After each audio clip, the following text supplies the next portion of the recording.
Hi folks, I'm Spencer, and on today's episode of Cult Mania we're taking a trip back to the time of the video nasties with Prano Bailey Bond's Censor.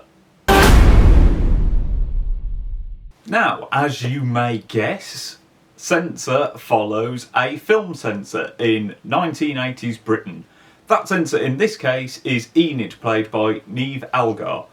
And as I said, it's video nasty hysteria time. As a film censor, Enid is under immense pressure from her colleagues, from the press, from the government to crack down on the video boom of horror that's full of all the nastiest, goriest, most violent stuff imaginable, because everyone's terrified that it is going to send people round the bend and everyone's going to start killing one another. But, I mean, the film starts out pretty much as a sort of historical drama about that subject, but then goes into much more mystery territory when Enid watches a particular film that she's been asked to analyse and choose whether to cut or not, which has a striking resemblance to a trauma from her past, to the point that she feels like it must be recounting events that happened directly to her, and thus she must sort of investigate how on earth this film got made, and in doing so the sort of line between these films and all the hysteria around them and sort of reality begin to blur. She sort of starts to drift between a world of horror and sort of horrors of real life. They've sort of crossed over, and I mean it is a horror film. It's very much a thriller mystery as well, and like I said, it's got a lot of period detail, both in its sort of, I think it's set in 85, but I mean, you know, the nastiest thing went from like the very end of the 70s onwards. It's got a lot of detail about Britain then, and a lot of the films then. I'll go into that a bit more detail. So yeah, it's got all these bits floating around, and it's got some surrealer moments as well. It's not just a straight horror, which I think you hear that it's sort of about nasties and you think, okay, I know what I'm getting in for. It's more odd. This depiction is dangerous. Come on, Enid. I'm cutting it. Now, I am predisposed to like the film because I'm a massive video nasty obsessive. I find it so interesting. I think it's one of the most interesting points in film history, let alone horror history or British horror history. And they have done a fantastic job of recreating that era. Like I said, there are films that have been constructed to look like video nasties. I'll go into that in a little bit more detail, but they've done a really good job. They've not just stuck some scan lines over some digital film and gone, oh, that'll do. They've really gone to town. The box arts for the fake films look really good. They look very period accurate. Even the titles, the main film is a don't film, you know, like don't go in the house, don't answer the phone, that sort of thing. And I liked that they'd honed in on that. But they've also managed to tie in the politics, and there's a sort of discussion of like the raids done on VHS shops, and some of the arguments that people had around these films are subtly sometimes stuck in there. Discussions of like the news, things like that. It's not the sort of thing where you have to have a deep knowledge at all of the genre or the era. But if you do, there is a lot to enjoy. There's a lot of references and things that you'll get out of it. And I would say, accuracy-wise, it's on a level with something like Barbarian Sound Studio, which I mean that as the highest of highest compliments. It really nails its era and the style of film that it's referencing. Butchery, sadism, murder. growing wave of depraved and corrupt horror video. Confusing fiction with reality. The film is basically a one-woman show. Enid is the central character, and Algar is pretty much on screen for every scene. I don't remember any point in which she disappears out of it. And she's fantastic in it. It's one of those sorts of performances where you're slowly watching someone change. Early on, she's this very efficient, quite reserved film censor, and then you're slowly watching as her sort of little sort of nervous tics build and escalate, and everything around her starts to unravel. She's sort of unraveling the mystery as her mental state is unraveling. So she always manages, because like I said, there's a lot of, close-ups of finger picking, and she does this sort of shoulder roll, and it's one of those things where you notice it more and more as it goes on, but never to a state where you're thinking, oh god, she's just some sort of twitching mad person. It's a very, very, very grounded performance, and I think it does a lot. I mean, like I said, video nasties I find fascinating. I'm massive anti-censorship of films, especially in the way that it was done then. So to make me sympathise with someone whose job it is to cut films to ribbons is a fantastic thing, and it's a very human performance, and I think there's a lot of ambiguity as the film goes on, and I think she does a fantastic job of allowing that ambiguity to come forward in a performance. You're never leaning into like, oh, this is just all like some sort of madness, or this is all definitely reality and happening. It all flows very nicely. And that's not to knock any other performance in the film. It's just that most other characters turn up for a scene, 2 scenes. Often to give the film a little bit of light relief. There are some funny moments in the film. It is quite a bleak film and quite a unsettling film, but there are just these little pinpricks of humour that pop through and do sort of just lighten things ever so slightly. Michael Smiley, who's amazing in everything, gets 2 or 3 brilliant scenes here where he just gets to be a sleazy film producer and sort of chew on some scenery for a bit. And it does give you that little bit of sort of a degree of light relief while still being uncomfortable because he's this sleazy, horrible character. But no, performance is brilliant. Niamh Algar, especially brilliant. Doug Smart, producer, Ident Investment Films. Maybe Enid could watch my latest Frederick North submission.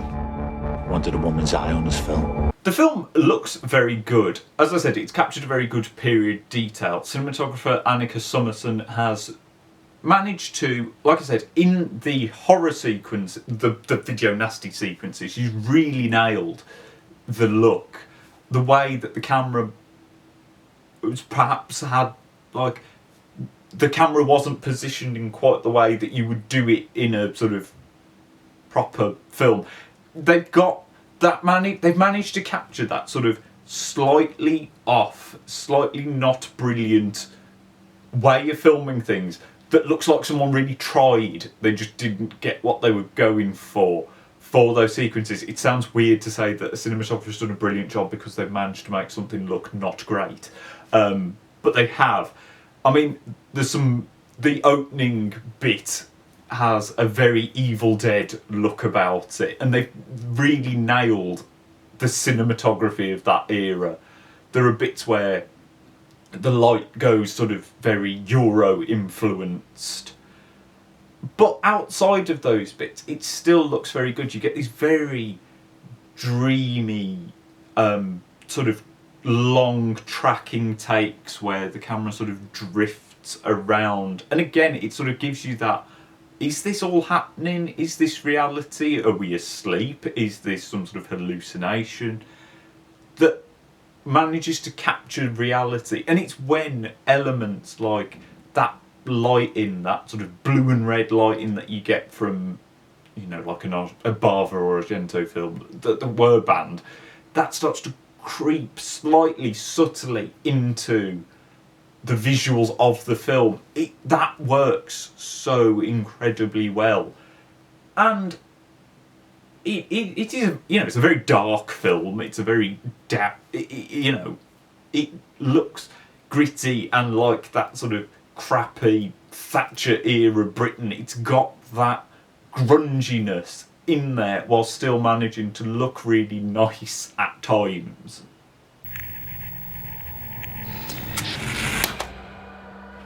People might be quite surprised when they see that Censor is a 15. I was quite surprised, to be honest, given that it's dealing with a bunch of films that people wanted to ban for being horrid and vile and bleh. So seeing it as a 15 was a bit strange. It's mainly probably because, I mean, there are some gory moments and they land brilliantly, but they're very, very few and far between. A lot of, like, when they're watching the horror films, it's all about people's reaction to them. It's about, you know, Enid being uncomfortable watching these films, and you watch her reaction as you hear the horrible things going on screen. And the film is a horror film in a scary, spooky, uneasy sense. It's not a splatter-filled, super, you know, guts up the wall type film. And actually, I'm really glad they went for that, because I think it gives it legs outside of people who are obsessed with video nasties, because it's an unsettling film. It's a spooky film in which, like I said, it's about dread. It's about this thing of something is not right, and you just feel it in your stomach rather than being shocked. I mean, there's like a jump scare as well, so even it's a tone thing that goes for unsettling throughout. You'd be surprised what the human brain can edit out when it can't handle the truth. And Emily Levinez-Farouche's score also is a huge part of keeping it spooky and unsettling. This is another point where they could have gone incredibly pastiche and gone for a full-on either sort of Goblin-esque score or the really sort of grungy, wonky synths that you get in like American video nasties. But they've not. They've taken elements from those. It's a very electronic score predominantly. There are these sort of Morricone giallo style. I don't know whether they're guitar or what they are. It's a noise that I hear so often, and it's like ding, ding, ding. That sort of noise. I have this so often when I come to review things that I'm like, I think this is an instrument that I know, but it could be any random instrument, and then I have to make the noise. It's so stupid. Anyway, it's got those in it. So you have that Euro feel coming in, and it just, the way the synths come in, they're almost just ambience or atmosphere that build up. There's a lot of sort of echo and reverberation going on, and it just makes it unsettling because it's not always, like, obviously, you know, there's a theme that goes over the credits which is more musical, but there are points where it is pure atmosphere and it's just unease being pumped into your ears because, again, because you've got, generally, Enid is the central character. There are points where she's on her own, so there's no dialogue. So all you've got is this uneasy score while she sits in the dark or walks through, like, darkened subway stations. And it's just unsettling, and it works really well. without being, like I said, just something where you go, oh, well, they're just doing that bit from Suspiria, they're just doing that bit from Cannibal Holocaust, they're just doing... It doesn't ever go into that. Also, props to them for using Chernobyl by Blank Mass, which was used in a field in England in probably the most iconic scene in that, and they went, do you know what, we're going to put that in our film over a huge key sequence, and we're going to pull it off. It's going to be brilliant and it's going to work really well, because if that scene hadn't worked as well as it did, you'd think, well, they've just borrowed that bit from Fields in England, one of the best British horror films of the last 10 years or whatever. But it works really well, and I was really impressed. I just thought as well that was like a super ballsy move. Someone's losing the plot. If you can't tell, I really rather liked Censor. I was ready to... Because I'd avoided so much, and I just thought, perhaps I've hyped myself up for a film that it isn't going to be. And I don't think it's going to be for everyone. In fact, I know it isn't, from some people that I know. Because some people are expecting it to be a nasty, like a modern nasty, and it isn't.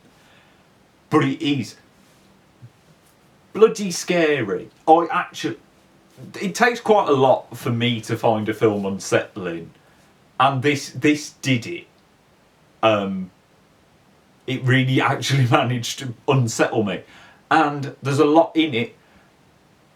Like I said, because it's got an ambiguity to it, it stayed on my mind. I'm still thinking about it, working things out, going, is that what happened, or did that... It's got its hooks in me, and it's been a while since I've had a film that's done that. I'm really, really impressed. Like I said, I don't think you need any nasty knowledge to watch it. I think it does a good enough job, especially in that opening bit, where it fills you in on everything you need to know. If you do want some background on it, I would look up the two Jake West Video Nasties documentaries. They've been put on Arrow recently. They're brilliant documentaries, and they will give you everything you need to know. I mean, you don't need to know anything, but they will give you a whistle-stop tour of all the points. And I think it'll help you get some of the little references. But it's just a fantastic film. I mean, I went from the opening where they've got these very old school, like Film 4 and BFI logos. I just went with it from there, and it never ever lost me. I just thought, this is brilliant. Bailey Bond is definitely a talent to watch. Algar's brilliant. She's been brilliant in everything I've seen her in, but this is a real sort of showcase for her as a performer. It's got brilliant soundtrack, looks wonderful. Go and see it. Go and support female-made British horror, British cinema. You won't regret it. But that's just my opinion. What have you thought of Censor? Did it work for you, or did the sort of more horror-y aspects of it perhaps not land with you? Let me know down in the comments. Like and subscribe so you don't miss any more videos, and I shall see you next time.